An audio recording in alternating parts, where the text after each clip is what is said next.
Hi friends, పసిపిల్లలకి పౌష్టికాహారాన్ని అందించడం ప్రతి తల్లి ప్రధానమైన బాధ్యత.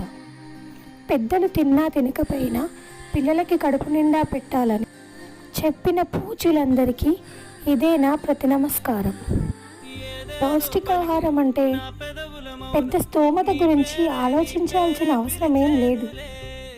ఖర్చులు ఎక్కువ పెట్టేసి ఖరీదైన కూరలుండి పెట్టాల్సిన అవసరమేం లేదు. రోజువారీ నిత్యావసర సామాన్లతోనే మనం పౌష్టికాహారాన్ని తయారు చేసుకోవచ్చు. కానీ ఆ వస్తువుల వాడకంలోనే ఒక చిన్న తేడా ఉంటుంది. పిల్లలకి ప్రతిరోజు 3 పూటలు తినే ఆహారంలో ప్రోటీన్స్, విటమిన్, మినరల్, కార్బోహైడ్రేట్స్ మొదలైన పోషకాలన్నీ ఈ ఆహారం నుండి రావాలి. అప్పుడే ఆ బేబీ ఓవరాల్ డెవలప్మెంట్ కోసం యూజ్ అవుతాయి.